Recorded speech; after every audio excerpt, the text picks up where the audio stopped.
Kebakaran terjadi di Panti Asuhan Salam yang berlokasi di belakang Taman Makam Pahlawan Pancakatirta, Jalan Rama Nomor 9, Banjartanansari, Delot Peken, Tabanan. Kasih Humas Polres Tabanan, Ibtu Brata, menyebutkan kebakaran tersebut terjadi pada Kamis tanggal 29 Agustus lalu dan penanganannya langsung dilakukan dengan mendatangkan mobil pemadam kebakaran.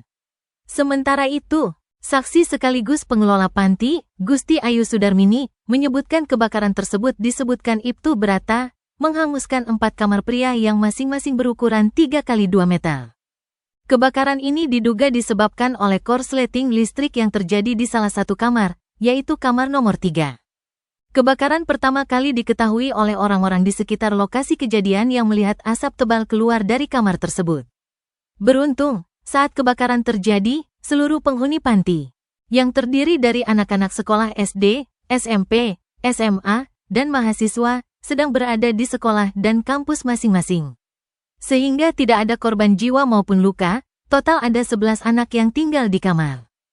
Kebakaran pertama kali diketahui oleh saksi Niketut Windari, yang tidak lain adalah tetangga panti asuhan.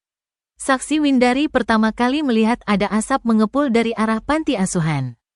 Melihat adanya asap yang mengepul, saksi Windari memberitahu pengelola panti dan akhirnya meminta tolong ke warga untuk memadamkan api. Akhirnya api berhasil dipadamkan dengan bantuan 2 unit mobil pemadam kebakaran Kabupaten Tabanan.